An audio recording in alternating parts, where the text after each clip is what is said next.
commencement, il n'en était pas ainsi. Le monde a changé, la séduction a siégé dans des fausses enseignements. L'incrédulité a pris les troncs dans le cœur des fidèles. Jésus ne montera plus à la croix pour toi. Le sang n'a coulé qu'une seule fois pour toi. Qui pardonnera tes péchés?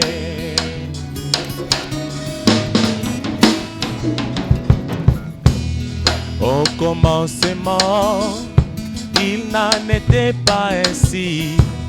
Le monde a changé, la séduction a siégé dans des fausses enseignements. L'incrédulité a pris les troncs dans le cœur des fidèles. Jésus ne montera plus à la croix pour toi. Le sang n'a coulé qu'une seule fois pour toi. Qui pardonnera tes péchés?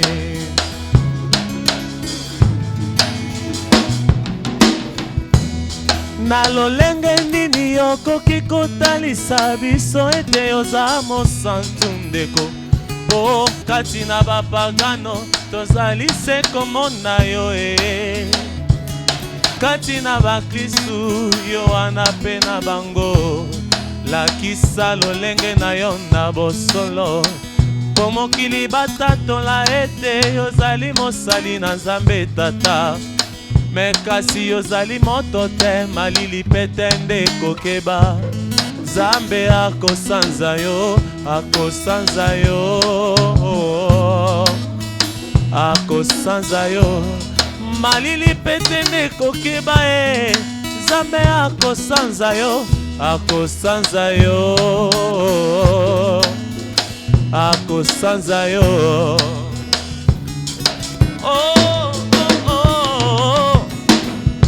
Kasi Yawe aloba kati na Biblia, na kotia bokeseni kati na bahoyo basalela kangai, na bae basalela kangai te. Yango ezali te kaka bomengo tope mapango, kasi pe bomoi ya bosembo na miso bae banso bakolula yo. Batatola bizaleli na yo ndeko na ngai. Mosantu telema, Yesu atelemi nekokeya motema na yo azali kobeta fongola ya kota okoma pekelamu ya sika lelo bongwana.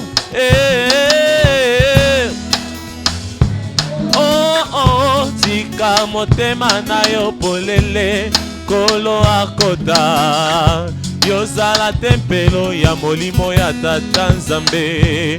Fongola motema na yo bongwana tika motema na yo polele tempelo ya molimo ya tata Nzambe. Kasi Yawe aloba nini oyo nyonso akoyamba Yesu. Ndingisa epesameli na ye abengamba solo mwana na Nzambe. Ye mosangoli ya bokonzi na lola. Kasi bilaka Nzambe apesa biso. Vous l'avez certainement compris, mesdames, messieurs, bonsoir et bienvenue dans ce 1e numéro de l'émission Pensée de l'éternité. Quand la louange frappe fort, on se dit, bon, on cède quand même, parce qu'on n'a pas de choix. On ne sait pas ce que cette louange est en train de provoquer, ce qu'elle est en train de briser, ce qu'elle est en train de construire. Alléluia. Amen. Mesdames, messieurs, bonsoir et bienvenue dans cette émission. Le bœuf de l'éternel ne s'est toujours pas fatigué. Il était là la semaine dernière, il était là l'autre semaine, il est là et il sera toujours là. Le Seigneur lui donne le souffle de vie et lui confie la mission de paître son troupeau. Il ne lâchera jamais. Et voilà, aujourd'hui, il est encore avec nous. Nous allons le recevoir pour vous édifier, pour répondre à vos questions, à vos préoccupations. Vous avez peut-être des questions que vous ne savez pas poser. Suivez-nous d'abord. Peut-être que vous aurez la réponse ce soir. Parce qu'il n'y a aucune question qui manque de réponses si ce n'est dans la vie. Mais dans la Bible, aucune question ne manque de réponse. Le bœuf de l'Éternel est avec nous. Nous allons l'accueillir tout de suite avec les acclamations.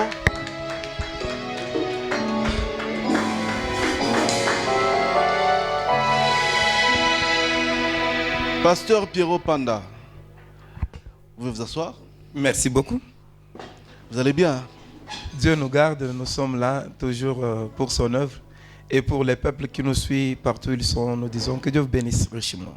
7 millions de questions, 32 milliards de questionnements. On se dit en fin de compte, on fait quoi? Bon, on suit quand même. Oui, on doit suivre. Nous disons ceci. La parole de Dieu, c'est la sagesse des sages. Et la seule façon de connaître que la sagesse existe, c'est quand on a la réponse aux questions. Oui. C'est pourquoi Ecclésiaste chapitre 8, verset est en train de dire qui est sage? C'est celui qui a la réponse aux questions. Alors les ministères, c'est la sagesse, c'est la réponse aux questions. Nous sommes là, quel que soit le nombre de vos questions, sont les bienvenus. Et vous ne serez pas déçus. Que Dieu vous bénisse. Nous étions avec vous la semaine dernière où on a parlé des liens ou des malédictions des familles. Vous avez eu à donner toutes les questions aux préoccupations des peuples de Dieu. Aujourd'hui, quelle est la nouvelle inspiration, quel est le nouveau vent que vous aimeriez souffler auprès de Dieu? Je vais lire l'Écriture. Nous sommes dans Marc chapitre 14, le verset 30. Là, c'est Jésus qui dit, l'Écriture dit, et Jésus lui dit, il dit à Pierre, je te le dis en vérité, toi aujourd'hui, cette même nuit, avant que le coq chante 2 fois, tu me réuniras 3 fois. C'est ça l'Écriture. Et qu'est-ce qui s'est passé? Pendant qu'on était en train d'arrêter Jésus, on a arrêté Jésus. Pierre, comme étant infidèle, il a suivi Jésus parce qu'il était disciple de Jésus. Alors, on lui pose la question, toi aussi tu étais avec lui? Il dit non, je ne connais pas cette affaire. On lui pose la deuxième fois la question, tu étais avec lui, il ne connaît pas cette affaire, le coq chante. Mais pour la 3e fois, on lui pose la question, il renie toujours. Mais quand le coq a chanté pour la 2e fois, Pierre s'est souvenu de la parole que Jésus lui avait dit, que tu me réuniras. C'est que Jésus a donné à Pierre la latitude de le renier 3 fois. Mais pour la 4e fois, ça coïncide avec le 2e chant du coq, Pierre ne pourra jamais renier. Ça, il croit. Il part directement pleurer parce qu'il avait fait ce qui n'était pas meilleur. Oui, c'est lui qui avait donné la latitude, c'était le Seigneur lui-même, de les régner 3 fois. Tout ça, ce ne sont pas des aventures. Dieu n'a pas écrit ça pour que nous puissions connaître que Pierre a régné 3 fois. Mais pourquoi les 3 fois? Parce que l'Écriture dit la gloire de Dieu, c'est de cacher des choses. Qu'est-ce que Dieu a caché dans les 3 fois? Et qui est le coq qui doit chanter? Et pourquoi il chante seulement 2 fois? Pourquoi j'ai aimé ce coq ici? Il est différent de tous les autres coqs. Mais lui, il chante seulement 2 fois. Et 2 fois, il termine et il fait ses affaires. Et après avoir chanté pour la 2e fois, il disparaît de la scène. Et il laisse Pierre continuer son problème. Ça, c'est toute une pensée cachée de Dieu que nous pouvons dévoiler dans la pensée de l'éternité. Et qu'est-ce que cela veut dire? Un coq, c'est un chanteur. La Bible dit, la nature ne vous enseigne pas ces choses. Parce que, pour ceux qui n'ont pas de montre, ils savent très bien que celui qui les réveille, la montre qui réveille ceux qui dorment, c'est le coq. Et Jésus dit, réveillez-vous, réveille-toi, toi qui dors, et Christ t'éclairera. Tu vas te réveiller comment? S'il n'y a pas un coq qui est enchanté. Alors, si le coq, c'est celui qui réveille, et si le coq, c'est celui qui chante, là, je comprendrai directement avec Ézéchiel chapitre 33, le verset 32. L'Écriture dit ceci, les enfants d'Israël te regardent, toi Ézéchiel, comme un chanteur agréable. Hein, je comprends. Les coqs qui chantent, un chanteur agréable, c'est que le coq, c'est un prophète. Le coq, c'est un prophète. Et le but d'un prophète, c'est de réveiller ceux qui dorment. C'est pourquoi, à tout moment que les enfants d'Israël s'éloignaient du Seigneur, il y avait toujours un coq, un prophète qui venait pour leur dire retournez vers Dieu, retournez vers Dieu. Quand on dit retournez vers Dieu, c'est tout un coq qui a chanté. Or, quand Jésus venait, j'ai besoin que le peuple qui nous suit comprenne les coqs. Jésus, quand il vient, Jean-Baptiste dit ceci. Moi, je ne suis pas la lumière, mais lui, il est la lumière. La lumière, c'est le soleil. Parce que quand Dieu a créé au commencement, le soleil n'existait pas. La lumière était là, elle était vague, elle n'avait pas un corps. C'est au 4e jour que la lumière a porté un corps. Et le corps de la lumière, on l'appelait soleil. On l'appelait le soleil pour la journée, on l'appelait la lune et les étoiles pour la nuit. Alors c'est ainsi que quand Jésus vient, comme étant le véritable soleil, comme étant la véritable lumière, Jean-Baptiste va dire ceci. Moi, je ne suis pas la lumière. Cela veut dire que je ne suis pas le soleil, mais je suis venu avant le soleil. Or, celui qui vient avec le soleil, son nom, c'est l'aurore. L'aurore. C'est que Jean-Baptiste était l'aurore. Or, c'est à l'aurore que le coq chante. Alors, Jean-Baptiste, c'est celui qui chantait pour dire que le soleil est en train de venir. Et quand il chantait, c'était devant le Jourdain. Il criait ceci, repentez-vous. Et la cognée est placée à la racine de chaque arbre. Tout arbre qui ne porte pas le fruit sera coupé. Tout ce que Jean-Baptiste était en train de faire là, c'était un chant du coq qui annonçait au peuple de se réveiller. Se réveiller là, c'était quoi? La repentance. Alors par là, je comprends. Les coqs qui chantaient les jours où Pierre était en train de renier Jésus, c'était un prédicateur qui annonçait à Pierre de se repentir parce qu'il a renié Jésus. Et c'est ce qui se fait aujourd'hui. Il y a beaucoup de gens qui ont renié Jésus. Dans leur façon, dans leur prédication, dans leur manière d'être, ils l'ont déjà renié. Et comme ils l'ont déjà renié, il faut un coq. C'est pourquoi notre ville, notre période a besoin de véritables coqs qui réveillent ceux qui sont endormis. Sinon, Christ ne pourra pas les éclairer. Christ, c'est lui la lumière, c'est lui le soleil. Si vous n'avez pas écouté Jean-Baptiste, vous ne verrez pas Jésus. Si vous n'avez pas écouté un prédicateur véritable de la parole du Seigneur, vous ne verrez pas la vie éternelle. C'est au moins ça, en ce qui concerne d'abord les coqs ainsi que son chant. Comment découvrir le véritable coq et savoir qu'il est dans son temps? Oui. Le Seigneur Jésus-Christ a répondu à cette question. Il dit, vous les connaîtrez par leurs œuvres. Quand un prédicateur vient, il vous prêche l'évangile. Après avoir prêché l'évangile, il vous amène sur le chemin du Seigneur sans vous détourner du Seigneur. C'est un coq véritable. Mais s'il vous détourne du Seigneur, il vous montre un habit, il vous montre les légumes, il vous montre la créature. Au lieu de vous montrer le créateur, c'est un mauvais coq. Ça, ce n'est pas un coq, c'est une poule. Parce que selon la loi et selon la nature, la poule ne peut jamais chanter. Celui qui chante, c'est une coque. Et quand il est en train de chanter, on ne le force pas pour chanter. C'est naturel. Et les choses de Dieu, quand on est prédicateur de Dieu, de la parole de Dieu, ces choses-là sont naturelles. Ça ne se force pas. C'est toute une vie. Hein, tu ne peux pas être là à chercher où se trouvent des bouts de papier. C'est comme si c'était ton problème. Laissez-moi rire un peu. La Bible dit, quand vous irez devant les barres de jugement, vous êtes là, ne cherchez pas ce que vous allez dire. Parce que le Seigneur lui-même mettra sur votre langue ce que vous devez dire. Quand on est devant la chair, c'est devant la barre de jugement. Et là, vous n'allez pas chercher ce que vous allez dire parce que l'Esprit va vous inspirer.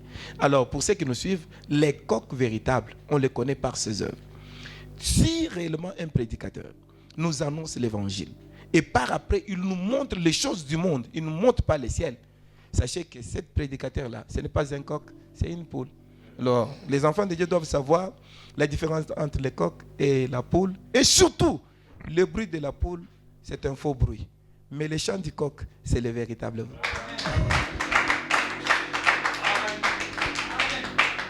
Il y en a qu'on n'a pas su découvrir dans une année, dans 2 ans, dans 6 mois, dans 13 ans. Mais au fil du temps, on a vu que leurs œuvres n'étaient pas cela. Mais dans l'entretemps, comment racheter 13 années passées à côté d'une poule au lieu de pouvoir gagner déjà tout le temps en suivant les bruits du coq? Oui, c'est Dieu. Ça, c'est le chemin du Seigneur. Dieu ne peut pas te donner d'abord la vérité si tu n'as pas découvert ce qu'est le mensonge. C'est ça Dieu. Regardez dans les jardins d'Éden. Parce que la Bible dit, rien de nouveau ne se crée. L'Éternel Dieu de gloire ramène ce qui était.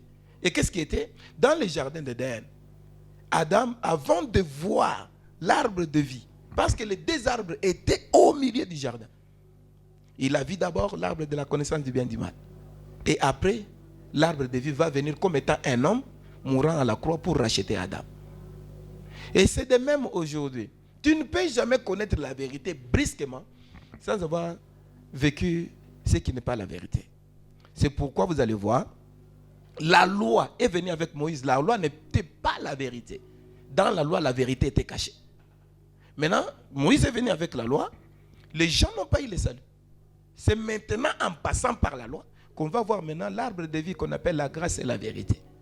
C'est comme ça. Alors, personne ne peut regretter. C'est Dieu qui a voulu que les gens passent par là pourvu qu'ils découvrent la vérité. Si réellement, tu n'as pas compris qu'en entrant à l'église, on ne doit pas enlever les chaussures. Tu continueras à enlever. Parce que les chaussures qu'on devait enlever, ce n'est pas ce que nous portons ici. Parce que c'est lui qui devait enlever les chaussures. Là, c'est un faux bruit. C'est lui qui devait enlever les chaussures, c'est Moïse. Pourquoi Moïse a enlevé les chaussures?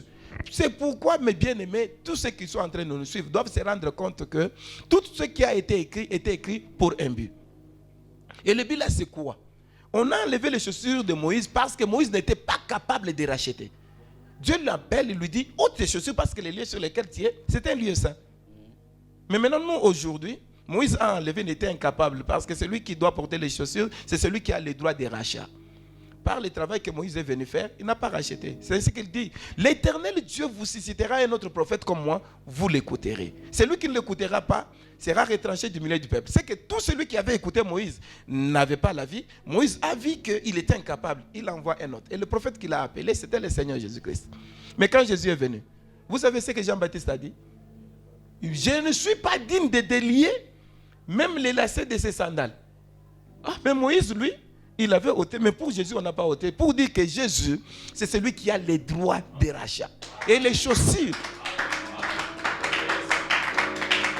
Et les chaussures qu'on appelait chaussures hier, c'était des chaussures que nous portons. Mais les chaussures aujourd'hui, c'est la capacité de racheter. Que Dieu n'a pas donné à n'importe qui. C'est seulement le Seigneur Jésus-Christ. Et si j'aimerais dire pour ceux qui peuvent me lapider, le jour où on était en train de déshabiller, on a enlevé les habits de Jésus. Tu connais quand même un verset, on a écrit, on a enlevé ses souliers. On a enlevé ses sandales. Mais si Jean-Baptiste n'était pas capable de délier, c'est que Jean-Baptiste qui était, selon les Écritures, le seul qui était au-dessus de tous les hommes nés des femmes. Parce que Jean-Baptiste était plus que eux. Mais n'a pas pu enlever. Maintenant, qui pouvait enlever les chaussures? Alors tu peux conclure avec moi que Jésus était crucifié avec ses sandales aux pieds. Amen. Mais comme il était prophète, la vie d'un prophète c'était tout un enseignement. Alors c'est pourquoi tous les crucifixes qu'on nous a amenés partout avec un homme là, avec un habit au niveau de la hanche, Jésus n'en avait pas, il était crucifié nu. Mais pour les souliers, on n'en a pas parlé parce que c'était un acte prophétique pour dire que Jésus était le seul qui avait la capacité d'ôter les péchés du monde et de donner les rachats que Moïse n'a pas pu donner. Alors c'est ça la chose dont il était question. C'est ça le vrai chant du coq. Mais quand on nous amène ce que l'Écriture n'a pas donné, là c'est le chant de la poule. Et ça amène où? À la perdition. Et c'est un faux bruit.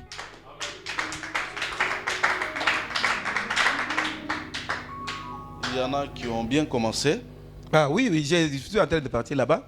Maintenant, quand une personne dit qu'il a bien commencé, non, l'Écriture répond à tout. Il dit ceci.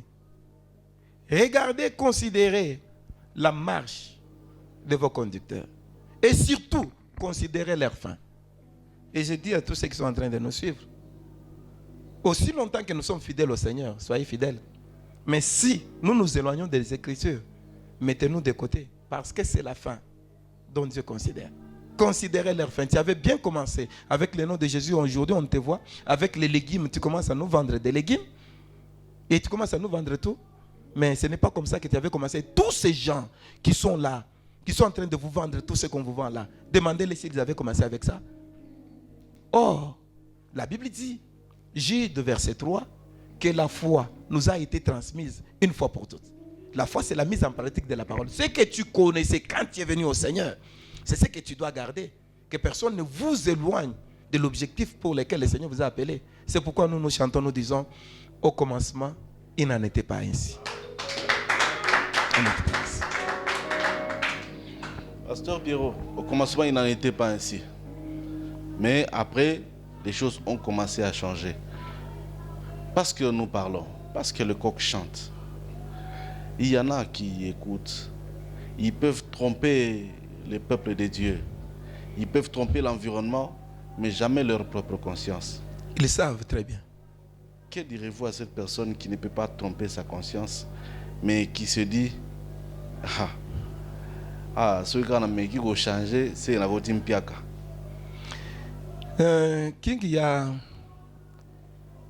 dès la première émission des Pensées de l'éternité dans cette série que nous avons commencé avec vous, il y a des menaces, il y a des pasteurs qui m'ont envoyé des menaces pour me dire, toi, tu commences à t'attaquer à notre business. Mais je m'étonne, l'œuvre de Dieu n'a jamais été le business de quelqu'un, ce sont les affaires du Père. Mais moi, ce que j'ai dit, c'est la vérité. Je n'ai pas besoin de quoi que ce soit, mais nous avons besoin que les âmes retournent vers le Seigneur. Et même là, ils sont des âmes qui doivent retourner au Seigneur. La Bible dit, que servira-t-il à un homme de gagner le monde entier s'il perdait son âme? Regardez le poids de la vie sur la terre que tu as, la galère que tu as eu peut-être pour 2 ans, pour 3 ans. Ça ne sera jamais comparable à ce que tu vas endurer dans la guerre. Tu as tout intérêt de retourner et de dire, j'avais emprunté un mauvais chemin, et de recadrer les choses. Si tu n'es pas capable, cherche les hommes de Dieu qui ont la capacité de détruire ce que tu as bâti, parce que l'apôtre Paul est en train de dire que nous avons posé les fondements comme un sage architecte. Que chacun prenne garde à la manière dont il est en train de bâtir dessus. Si ta prédication que tu es en train de donner est contraire aux Écritures, ne t'en fais pas. Cette prédication-là te condamnera. Celui qui te condamnera, ce n'est pas moi, c'est le Seigneur. Alors, vous avez tout intérêt de ne pas vous attaquer à moi, attaquez-vous aux Écritures. C'est ce qui est simple. C'est au moins ça. Alors, qu'en est-il du pain? Qu'en est-il du coq qui a chanté? Nous avons dit que le coq, c'est un prédicateur. C'est celui qui amène l'évangile. Et son chant n'est rien d'autre que la prédication, l'appel à la repentance. Parce que la prédication de Christ, c'est que l'homme retourne vers ce qu'il avait perdu en Adam. En Adam, nous avons perdu la vie éternelle. En Adam, nous avons perdu notre droit. C'est celui qui l'a élevé. Mais ce coq ici, lui, il chante seulement 2 fois. Il chante pour la première fois, Pierre ne bouge pas. Quand il chante pour la deuxième fois, Pierre se lève et il commence à bouger. Il dit non, c'est fini et je suis parti. Il a chanté 2 fois. Pourquoi? Ce n'est pas moi qui dois répondre. C'est Jean chapitre 1 verset 17. Il dit quoi? Parce que si le coq c'est un prédicateur, c'est un prophète, en matière de prophète, Dieu nous a donné les premiers, c'est Moïse. Et le dernier, c'est le Seigneur Jésus-Christ. Il dit Moïse est venu avec la loi. Et la loi que Moïse avait amenée, c'était tout un chant. Et ce chant-là, il l'a appris aux enfants d'Israël, mais ça n'a pas produit la repentance en eux. Ils n'ont pas eu l'amertume.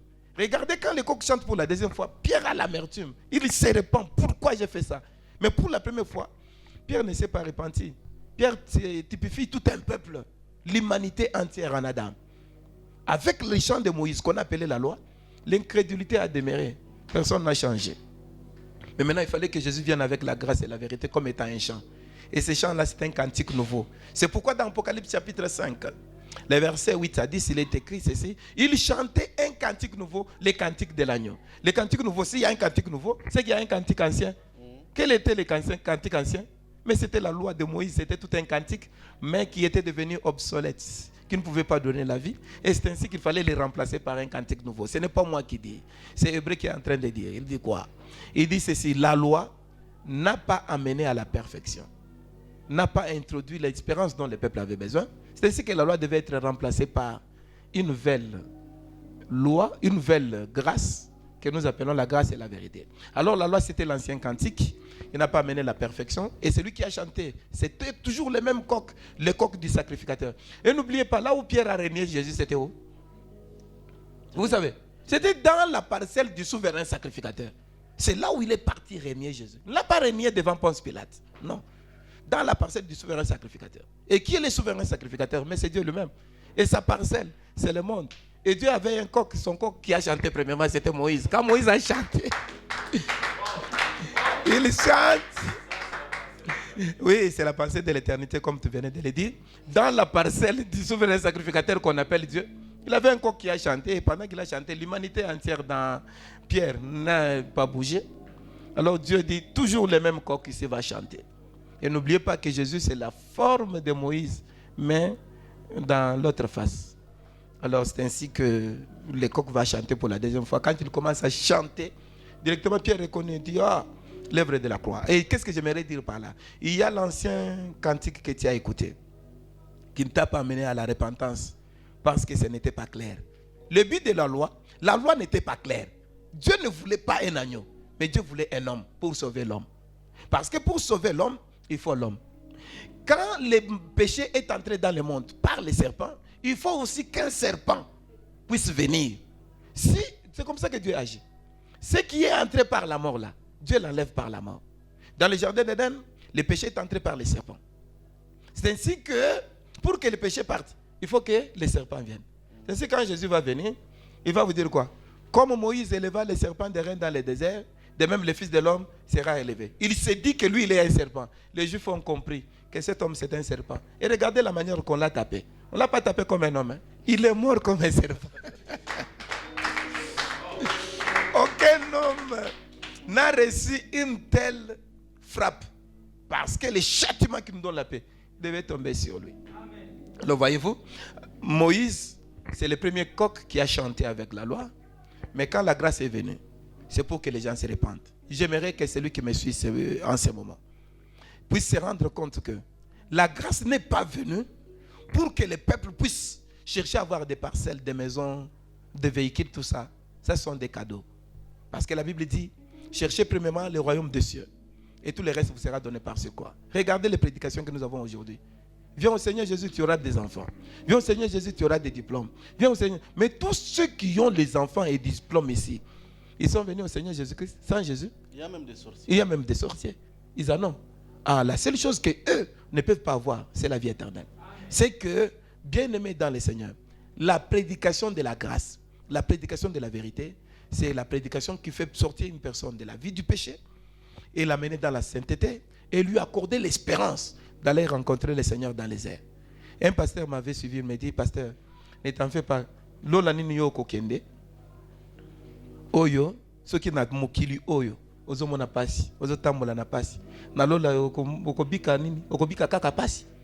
C'est qu'il faut na mokili, obika malamu pour être na lola, obika pe malamu. Mais qu'est-ce que vous lui avez dit? Moi je n'ai rien à lui répondre parce que je ne connais rien.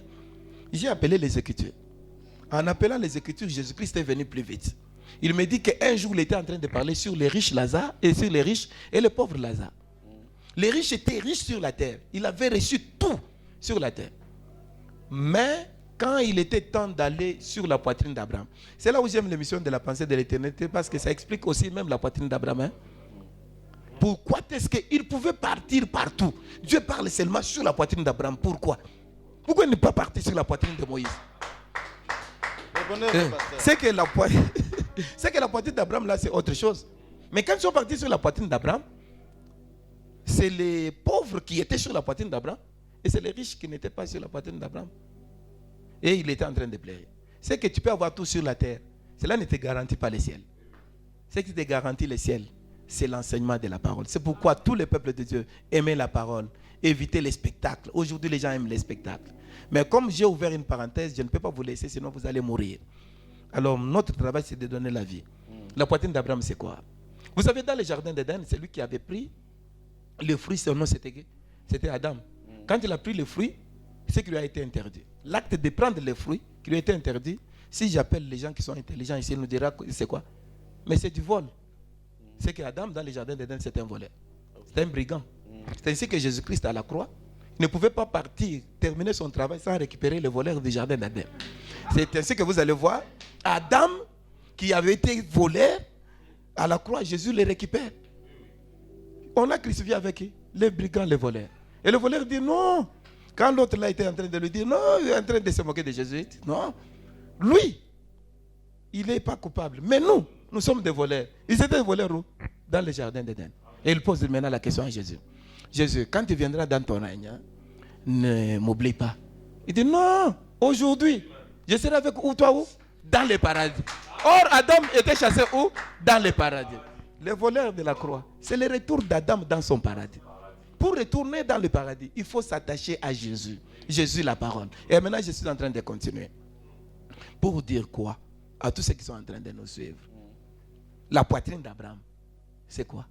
Abraham, c'était un sacrificateur. En tant que sacrificateur, il devait porter ce qu'on appelle le pectoral de jugement. Et sur le pectoral de jugement, il y avait les pierres, 12 pierres, qui représentaient la maison d'Israël, tous les enfants d'Israël.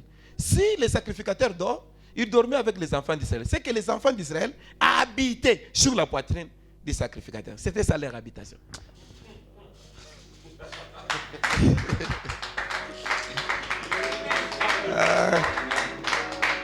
Quand même on pouvait le voir chez eux. Et si les sacrificateurs pouvaient sortir avec les 12 pierres représentant chaque famille, ils pouvaient dire aux enfants d'Israël quoi? Votre vie est cachée sur ma poitrine. Oui. Ah, si tu acceptes ça, c'est que leur vie qui était cachée sur la poitrine, c'est l'Écriture qui dit, votre vie est cachée dans le lieu céleste en Jésus. Amen. Ah, c'est que les pauvres sur la poitrine de Jésus, c'était les pauvres dans le lieu céleste en Jésus. C'est au moins ça. Alors, je lui ai répondu pour dire, les riches sur la terre, il avait tout, mais les pauvres dans les lieux célestes, il avait ce que le monde n'a pas. Le but de la prédication, ce n'est pas de nous donner ce qui est dans ce monde. Tu sais ce qui est dans ce monde a un commencement et une fin. Même cette émission, bientôt, elle va toucher à la fin. Mais ce qui n'a pas de fin, c'est la parole de Dieu. Et quand une personne est de la parole, il devient un éternel. Or, un éternel, c'est celui à qui l'Écriture dit ceci. Quand bien même tu meurs par rapport à la chair, sois dans la joie parce que la vie éternelle t'attend. La question que j'aimerais poser à tout un chacun de nous. Vous savez, je prêchais quelque part. Après avoir terminé, je pose la question, je dis, qui croit qu'il ira dans l'enlèvement ici? Mais personne dans l'église. Tels qu'ils sont là, ils connaissent que ce qu'ils font là, c'est les péchés. Ils savent. Mais ne vous en faites pas. Aujourd'hui, si vous entendez sa voix, n'endurcissez pas vos cœurs. Et le aujourd'hui, là, c'est quand? Je pense que c'est seulement aujourd'hui. Non, aujourd'hui, c'est un jour qui a commencé avec la mort de Christ à la croix. Et aujourd'hui, termine avec l'enlèvement de l'église. Aujourd'hui, c'est le temps de la grâce. Pendant que cette parole est prêchée, écoute, mets-la en pratique. Parce que si l'église part, ça sera demain. Demain, c'est la période de la grande tribulation. La marque de la bête sera sur la terre. C'est pourquoi aujourd'hui, si vous entendez sa voix, n'endurcissez pas votre cœur. Cela veut dire, pendant que la grâce est donnée, n'endurcis pas ton cœur. Mais j'exhorte au peuple de Dieu de se repentir. Parce que ce qui sort, c'est un chant du coq. Il chante avec changement, variation de mélodie. Il y a variation de mélodie. Dans cette variation-là, nous prenons la loi, nous prenons la grâce et nous donnons le son et le peuple a la vie éternelle. Alors, c'est pour dire, la poitrine d'Abraham, c'est le ciel. Je n'ai pas vous préparer de la place. Quand Jésus disait, je n'ai pas vous préparer de la place, il partait à la poitrine d'Abraham pour placer chacun à sa place. Et le véritable Abraham, c'est Dieu lui-même, qui est le Père élevé et le Père des multitudes. Pasteur, il y a une question qui nous est passée à l'esprit, mais qui a été renchérie par quelqu'un qui nous suivait. Il a dit, vous avez dit dans une des émissions passées, que si quelqu'un vole, il peut restituer. Quelqu'un qui s'endette, il peut payer. Quelqu'un qui arrache peut rendre. Mais qui commet un péché d'adultère ne sait rien faire pour rentrer. Mais c'est lui qui a même avorté. Il a tué. C'est lui qui était un brigand, qui est allé, il a étranglé, il a violé, il a tué. Généralement, quand on a commis ce genre de péché, généralement, on se dit, Bashimi wa hivi. Parce que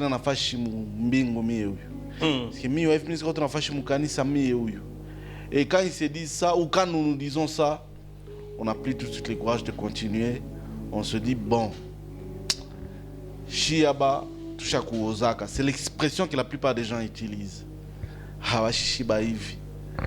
Mais je sens que la question que je vais vous poser intéresse quelqu'un. Certainement. Les coqs continuent à chanter. Oui, le coq va chanter et sa chanson se trouve à l'intérieur. La chanson du coq vient de l'intérieur. Et nous savons que ce que nous prenons à l'intérieur, nous n'avons pas un intérieur si ce n'est en Dieu. On ne peut pas chanter ce que Dieu n'a pas dit.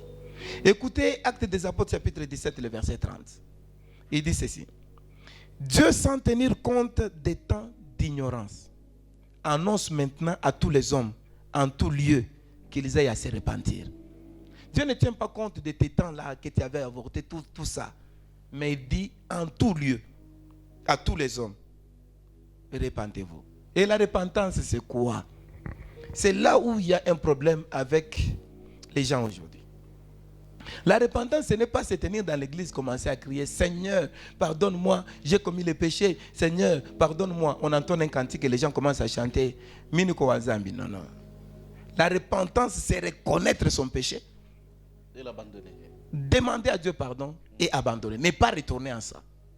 Sinon, tu crucifies pour ta part le Fils de l'homme pour la seconde fois à la croix. Oh, Jésus ne montera plus encore à la croix pour toi.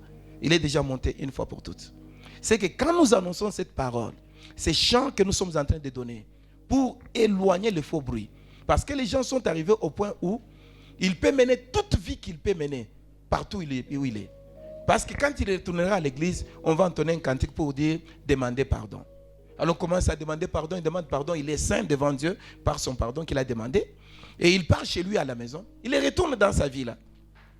Il dit que c'est ça, la chrétienté. Non, non. La repentance, c'est une nature qui doit amener l'enfant de Dieu partout où il est. Si tu connais que cette chose est la source de ton malheur, abandonne-la. Ah, c'est là où l'Écriture dit, si ton bras t'amène dans la gaine, coupe-le. Mais je n'ai jamais vu un chrétien qui a coupé son bras. Est-ce qu'il parle réellement du bras que nous avons? C'est la chose qui s'attache à toi, que tu dois couper. En se repentant, nous coupons quelque chose, nous allons faire quelque chose. Alors celui qui était dans la vie du mal, a commis toutes ces choses-là, en nous écoutant dans cette émission, les sons que nous faisons sortir, c'est la repentance. L'incrédulité que tu as, c'est un faux bruit. Il y a des gens qui te font croire que tu es dans le Seigneur. Tu n'es pas dans le Seigneur.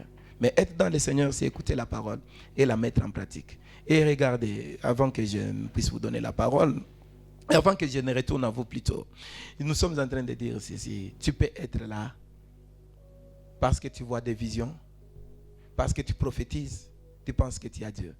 Non. Tu peux voir des visions, tu peux prophétiser, mais sans Dieu. Comment ça? Oui, oui. Paul était en train de marcher, non? Je l'avais dit dans une émission. Une fille a regardé, elle dit, ces-ci sont les véritables hommes de Dieu. Elle a prophétisé avec précision.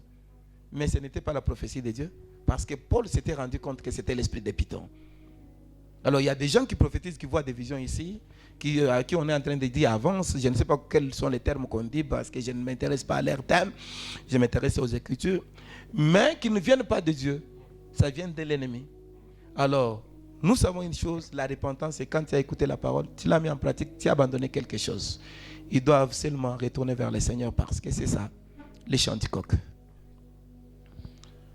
Le pasteur reçoit quel jour et quel autre? Le pasteur Pierrot est à la disposition de tout le monde. Il les reçoit chaque jour, de 8h à 12h. L'église se trouve au croisement des avenues d'Aturas et des Agaves, au niveau du Bel Air Mazout. Et pour les contacts, c'est le 085 qui est en train de défiler au bas de votre petit écran. 085 26 99 050.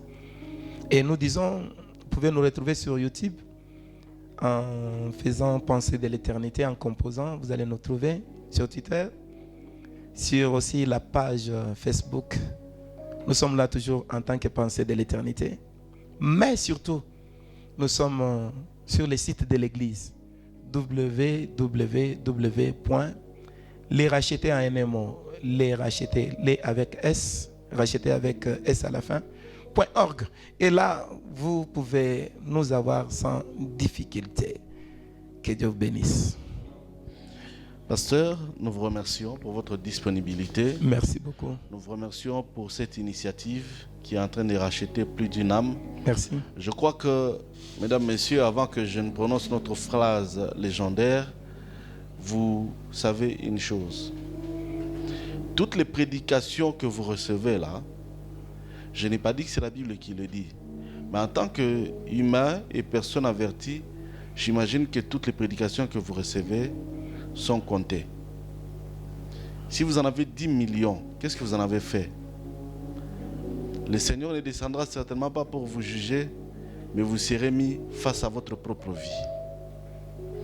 Vos propres réalités vous condamneront. ou nous condamnerons s'il faut bien dire. Rachetons le temps.